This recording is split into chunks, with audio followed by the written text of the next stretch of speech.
This is the Louie T Network. Hey, either you're outside or you're in the lab room. Who else can it be but me, your man, Louie T? Welcome. You are in the lab room. Of course, I am your host, Lou. Thank you for joining me. Week number 10 in the National Football League. Kansas City Chiefs. Kansas City Chiefs taking on the Buffalo Bills. And I tell you what, this was by far the best game of week number 10. I thought it would be a good game, but anytime the Chiefs are involved, I know it's probably going to be low scoring. Bills don't score a lot of points either, and both of these teams play some good defense. So I was expecting, a very slow game, not a lot of action, but I was wrong. And this game had playoff intensity, man. Was I at the edge of my seat watching this game or what? This was a lot of fun to watch. Let's jump into this one. This had huge ramifications. This has playoff implications because, again, neither one of these teams are winning their division, and they know that. They're going to have to get into playoffs via a wild card spot. And there are only 6 spots in the playoffs, and only 2 of them are held by wild card teams. So it's going to come down to some tiebreakers and some records. And so you got to beat teams like this. In games like this, the Bills right now are 0-1, losing to San Diego, another team not going to win their division, but looking to get into the playoffs. If you are the Buffalo Bills, you cannot afford to drop another home game to a team that is looking to get into the postseason through the back door, much like yourself. So, gotta have this one if you're the Buffalo Bills. If you're the Chiefs, playing hot football right now, winners of 3 out of their last 4. They're playing outstanding football, and the defense is clicking on all cylinders. Offensively, they're not turning it over. They're doing what the Chiefs do. They got Alex Smith. Got that!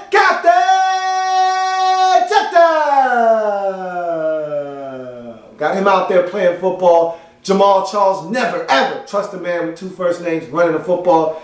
Travis Kelce out there, the emerging star at the tight end position. Dwayne Bowe, look, they got it all going for themselves. Special teams doing a great job scoring points. This is a dangerous team. So if you're the Bills, you got to come out with your A game, and that's what they did early on in this game. Bills start with intensity. I mean, you could feel the energy in that stadium. I mean, it was live. It was live. And the Bills came out, and they were playing this game like it was a playoff game. And they stuffed the Chiefs defensively, and you can see everybody was juiced for this one. And then they get a great return by Leotis McKelvin after forcing a 3-and-out on the Chiefs. And so then Fred X catches the football. It would be one of his few plays in this game as he tried to come back from an injury, re-aggravated it, left the game, not to return. But he did catch the football, make a little play, and then after that, it was just, everything was just so bing, bang, boom.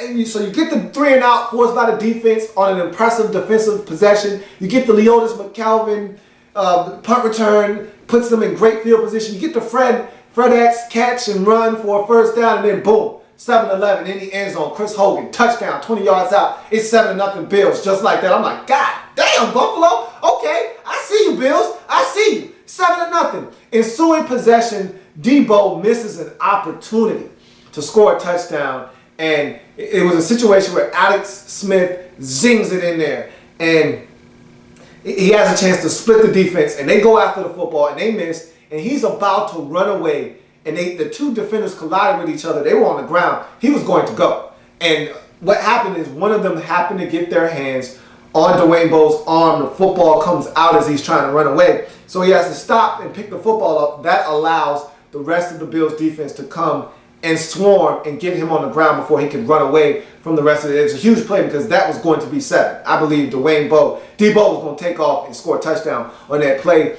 But afterwards, Alex Smith is able to scramble on 3rd down, and he picks up a personal foul penalty. He's able to draw a personal foul penalty. Did I agree with the call? Maybe, maybe not. He was sliding, and he did take a shot. Those are iffy because, again, how is the defender supposed to know when the quarterback's going to start his slide and all that stuff? All you know is this guy's trying to get a first down. He's, a yard away from the first down. You're trying to stop him from getting there. So it's kind of a bang-bang play. They threw the flag, personal foul. So that was a huge play.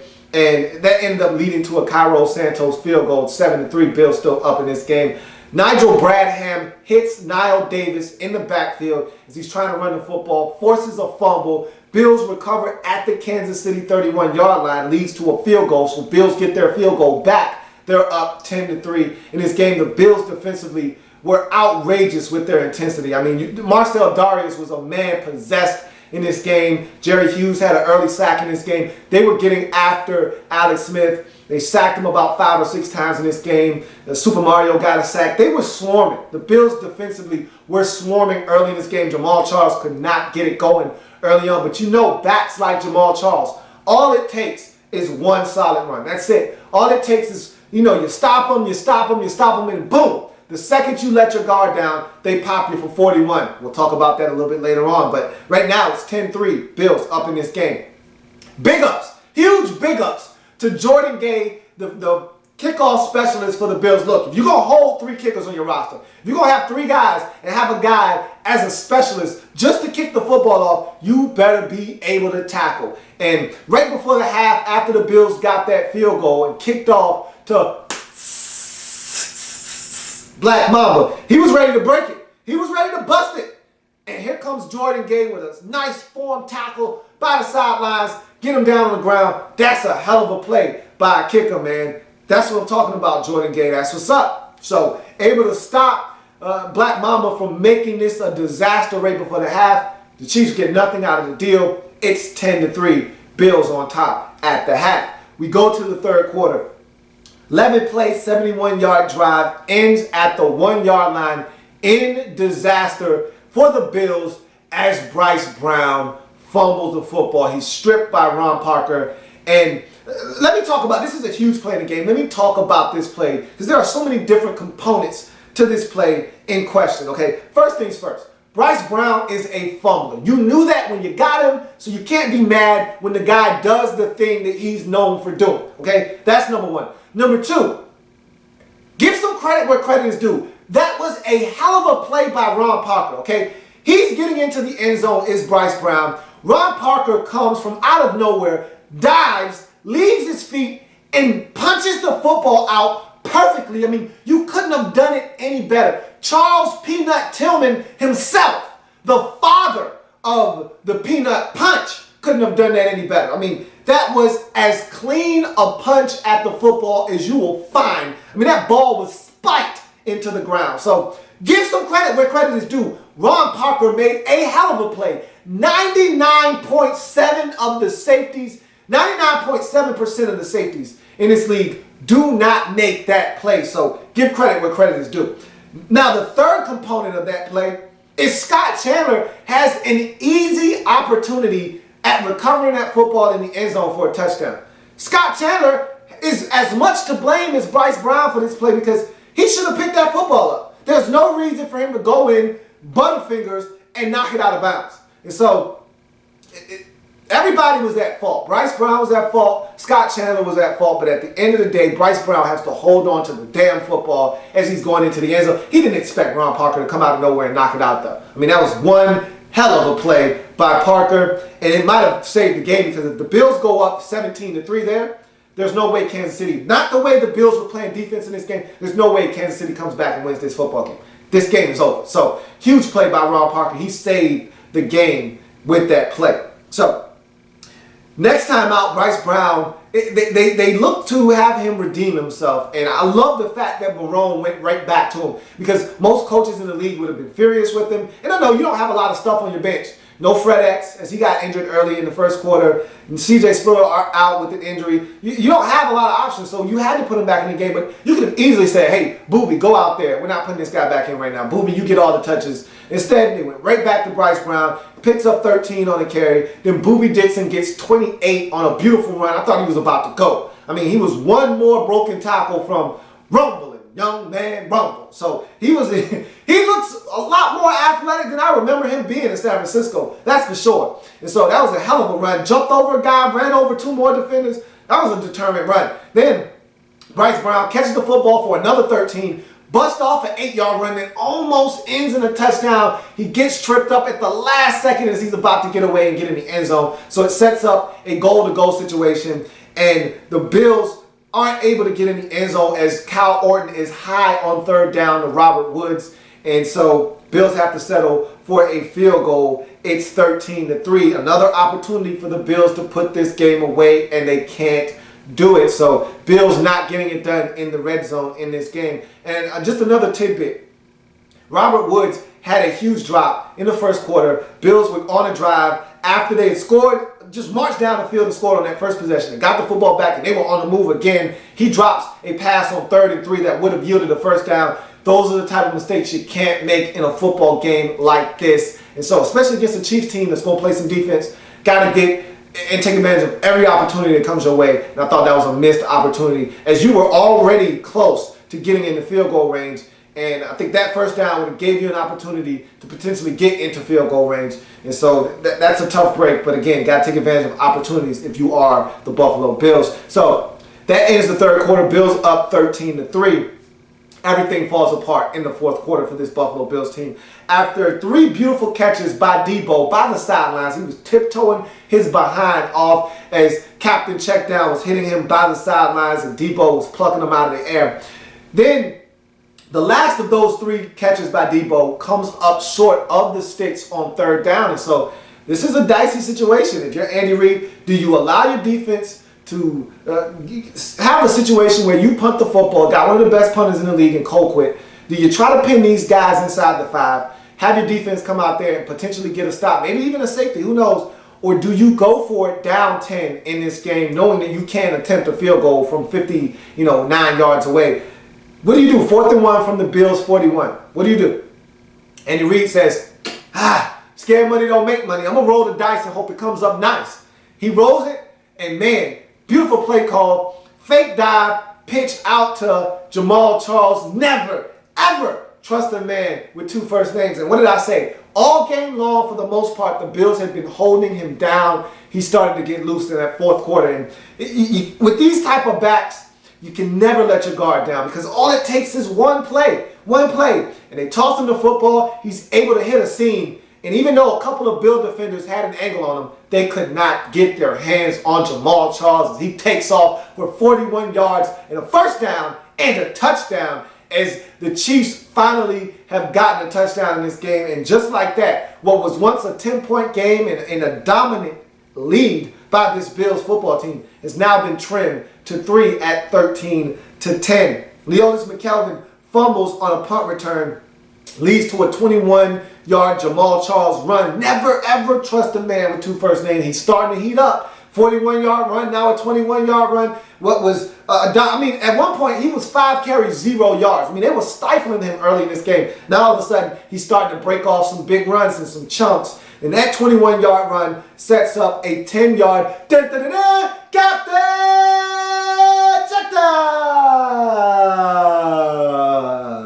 touchdown run. As they run read option, he yanks it out of there, gets to the outside, gets in the end zone, and scores a touchdown. Gives the Chiefs a 17-13 lead. After a 7-11 downed punt inside the 5-yard lines, the Bills are able to force a 3-and-out. Leonis McKelvin is able to get a beautiful 25-yard punt return to the Kansas City 27. Bills then convert 1 first down and then throw it 3 straight times, which I didn't like. There was plenty of time. You had all your timeouts. You could do whatever you wanted to do. You could run it, you could throw it, whatever. They decided to just take to the air. They had 3 straight incompletions, sets up a 4th and 10.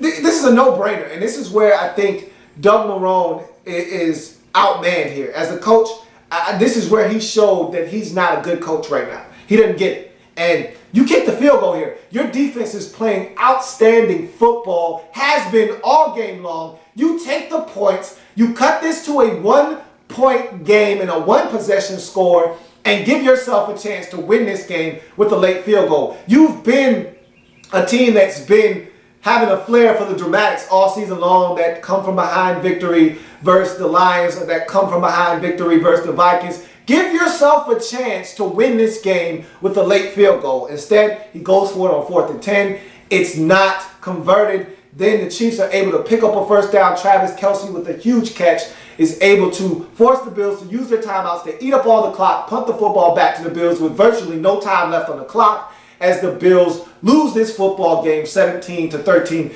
That is a situation where coaching loses you a football game. I feel like you don't know if you're going to win or not, but you definitely didn't give yourself the best chance to win with Doug Marrone making that bad decision to go for it on 4th and 10. It'd be one thing if it was 4th and 2 and he wanted to go for it. I get that. It was 4th and 10. You take the points. You've got all 3 of your timeouts remaining.